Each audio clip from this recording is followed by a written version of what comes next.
Olá, sejam bem-vindos a mais uma live de quinta-feira, trazendo psicologia, coach, assuntos, análise de perfil comportamental, tudo para que a gente possa, de fato, construir um aprendizado que vai agregar na sua vida, vai fazer você ter mudanças de mentalidade, mudanças de comportamento, e você junto comigo nessa jornada do autoconhecimento, porque o autoconhecimento ele é libertador. Então vem comigo nessa live para que a gente possa estar aprofundando e discutindo alguns tópicos importantes. Eu venho fazendo uma série de... Eu tenho feito uma série de lives falando sobre orgulho. E hoje eu vou fazer a relação do orgulho e o narcisismo. Ontem eu falei um pouco sobre a psicopatia, e aí trazendo um pouco que tem a ver com narcisismo. Então já compartilha essa live, curte essa live para que mais pessoas tenham acesso a esse conteúdo. E o Instagram entenda que é um conteúdo de relevância. Estamos começando mais um ano. Vamos estar falando, o que é que vocês entendem em relação ao orgulho e o que é que vocês entendem de narcisismo. O que é uma pessoa orgulhosa e o que é uma pessoa narcisista? É isso que a gente vai estar falando desse conceito e possa trazer para a vida de vocês. Quando eu falo de orgulho, eu estou falando de uma ferida emocional, e a partir dessa ferida emocional eu vou construir muralhas, defesas, e aí eu vou criar armas para atacar qualquer pessoa que venha porventura tocar nessa ferida que eu tenho naquele momento. Então, se você reparar bem, no orgulho tem um excesso de preocupação consigo e com essa ferida emocional que está aí. O narcisismo ele vem como uma vertente de um olhar para si o tempo todo. Então o orgulho, esse olhar está focado na própria pessoa, só que baseado na ferida. No narcisismo, você tem um olhar para si baseado na imagem que ele tem de si. Como ele se vê, Eu não sei se vocês lembram, existe a mitologia grega que fala da história de Narciso. Então ele era conhecido pela beleza que ele tinha e ele tinha esse amor por si muito grande, Deixa eu só corrigir essa parte. Não é que você não vai ter amor por você, tá? A questão é que se cria um apego tão grande, tremendo em relação a você mesmo, uma preocupação de si, que passa a ser algo prejudicial. Então é preciso a gente... o meu objetivo aqui é fazer essa associação do orgulho e do narcisismo, para que você possa de fato ver que há alguns pontos relacionados. Só que são coisas distintas. O ponto de referência é diferente. O orgulho é a ferida emocional. O narcisismo é a própria imagem, o pensar em si, o tempo todo. Se a gente traz em relação ao orgulho a ferida emocional, a gente vai trazer ferida emocional. Aí vem, antes disso, a rejeição, que é o elemento chave. Aí vem a ferida, depois vem o orgulho, que é as muralhas, protegendo essa ferida. Depois vem o gatilho de ofensa, que ativa todo esse castelo. E logo em seguida o vício emocional. E falar do orgulho é também falar da questão que tem gente que é prepotente, tem gente que é vaidosa, a Jai está falando, como ter saúde mental para suportar uma mãe no qual a todo momento procura confusão com a filha. E de todo jeito quer afetar a saúde mental da filha, levando até baixa estima, né? Então, eu sei que a posição de pai e mãe, quando fala algo para o filho, para a filha, essa fala tem um peso muito grande. Só que, entretanto, todavia, a gente precisa ter essa autorresponsabilidade ou esse autodirecionamento para saber o que de fato me faz bem e o que me faz mal. Baseado nisso, o que a gente precisa pensar e agir? Apesar de ser mãe ou pai, tem pais e mães que não têm o conhecimento, não têm esse autoconhecimento de certas coisas. Existe uma ignorância de conhecimento. Eles podem fazer coisas que eles nem têm noção em termos de conhecimento, pode até ter uma intenção, mas o conhecimento real, sinceramente, eles não têm. Porque se tivesse, eles não iam fazer, tá? Então, partindo desse ponto, dessa mentalidade, eu que tenho mais conhecimento, eu que estou buscando mais o autoconhecimento, eu preciso criar estratégias para que essa pessoa, nesse caso a mãe, poderia ser uma outra pessoa, que essa pessoa ela não tenha esse poder em relação a mim mesmo. Eu preciso criar estratégia para neutralizar. Porque o outro só pode te afetar se você permitir. Se você permitir. Se você der abertura para você mesmo sentir mal ou bem. Beth, seja bem-vinda.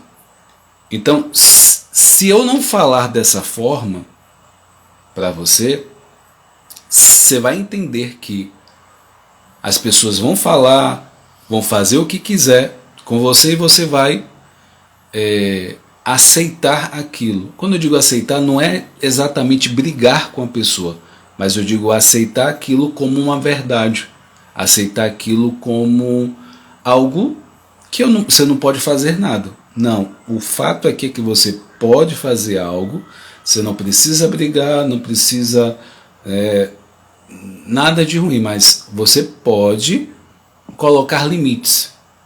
E para você colocar limite, você precisa saber o seu limite.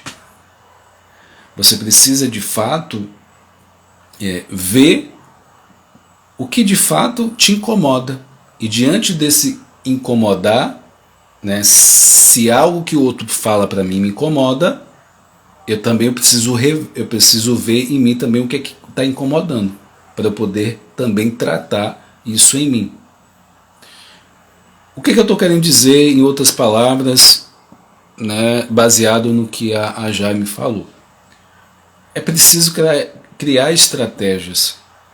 Quando eu digo estratégias, eu preciso ver o quanto de limite eu posso dar para essa pessoa. O quanto de espaço, mesmo sendo pai, mãe, irmão, irmã, tio, avó, eu preciso limitar. Sou eu que tenho que fazer isso. Lembrando que eu não preciso brigar com o outro. Eu posso fazer isso na minha santa paz. Não é fácil pela situação. Como eu falei, pai e mãe tem um peso na fala, né? Quer queira ou quer não, tem um peso na fala. Quando se fala, pode nos afetar. Só que mesmo assim a gente precisa blindar as nossas emoções, porque a gente é responsável pelas nossas emoções. Não é ninguém mais, não. A gente é responsável. Jai está perguntando, né, como é definido uma pessoa que todo jeito tenta te deixar mal psicologicamente? A questão de definir essa pessoa não é o X da questão aqui. A grande questão é o quanto eu permito que essa outra pessoa pode me deixar mal. Esse é o grande ponto. Nomear por nomear e não ter o direcionamento para poder lidar com a situação não me ajuda muito, entendeu? É preciso entender por que eu tô permitindo que essas pessoas ou essa pessoa está me fazendo mal psicologicamente.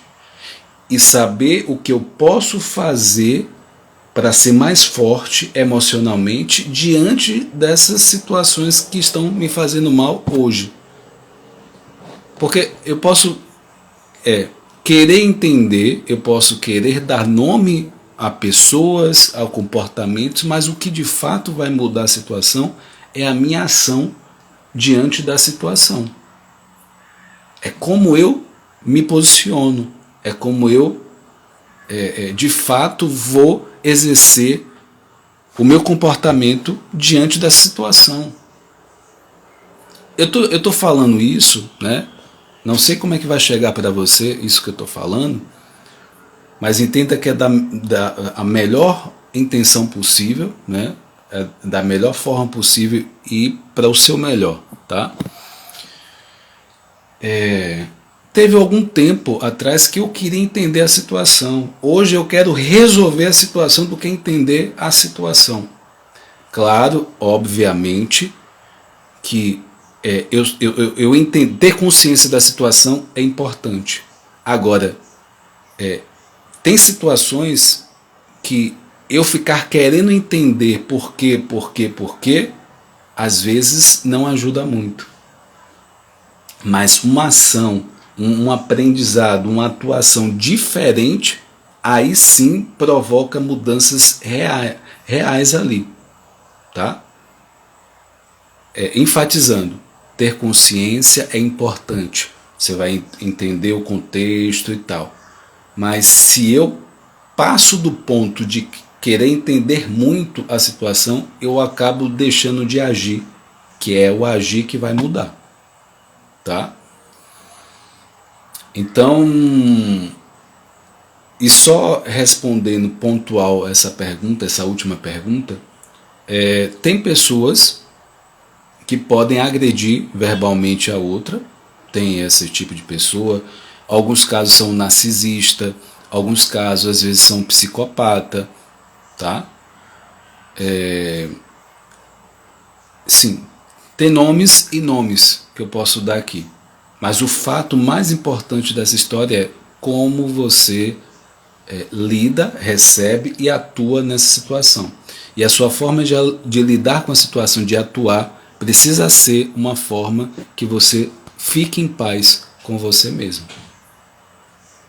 Essa é a melhor forma de lidar com a situação. Estou dizendo que é fácil? Não é fácil, tá? Mas é um trabalho. Se você tem internet, se você tem um celular, você vai buscar autoconhecimento, vai buscar formas. Como eu boto lá no Google, boto no YouTube, faço perguntas aqui, eu vou buscando conhecimento para direcionar as minhas ações, para ter conhecimento. Então, assim, é responsabilidade minha e sua não permitir que o outro me afete psicologicamente, emocionalmente. A pergunta é: o que eu posso fazer? Qual é a solução para a situação? É a pergunta. O que eu posso fazer e qual é a solução para a situação? Eu sempre vou me perguntar isso diante dos desafios da minha vida. Quando eu começo a buscar o porquê, eu entro porque isso está acontecendo comigo, porque, enfim, eu vou entrando e não resolvo a situação. Mas se eu perguntar assim, se eu me perguntar o que eu posso fazer para melhorar a situação, qual é a solução para essa situação, eu mudo o foco. Eu viro a página, eu sigo em frente muito mais rápido, tá? Em alguns casos, o silêncio pode ser uma alternativa, porque caso eu não possa afirmar, caso a outra pessoa tenha um vício emocional, se eu não alimento, o alimentar pode ser o silêncio, eu já estou fazendo o meu papel. A grande questão é se eu fico mal porque a fala do outro, o que o outro faz. porque não é exatamente contra você. Fala mais da outra pessoa do que de você, tá? E diante disso, não sei se eu consegui responder, Jai, né? Diante, né, de tudo que eu falei aqui, eu vou precisar finalizar essa live agora. E qualquer outra dúvida que vocês tiverem em relação a esse tema, é só deixar seus comentários, mandar mensagem no direct, que eu estou aberto para responder. E acompanhe, né, todo o trabalho do autoconhecimento. É uma jornada, tá? É uma maratona. Eu costumo dizer que é uma maratona o autoconhecimento. É diferente de uma caminhada. Caminhada é algo curto. Uma maratona quer dizer o quê? Existem desafios aí. Então, se você encarar a sua vida como maratona, o que você está começando agora com uma maratona, você vai entender que tem altos e baixos, tem desafios, só que eu preciso continuar, tá? Então, forte abraço, fica com Deus, até a próxima.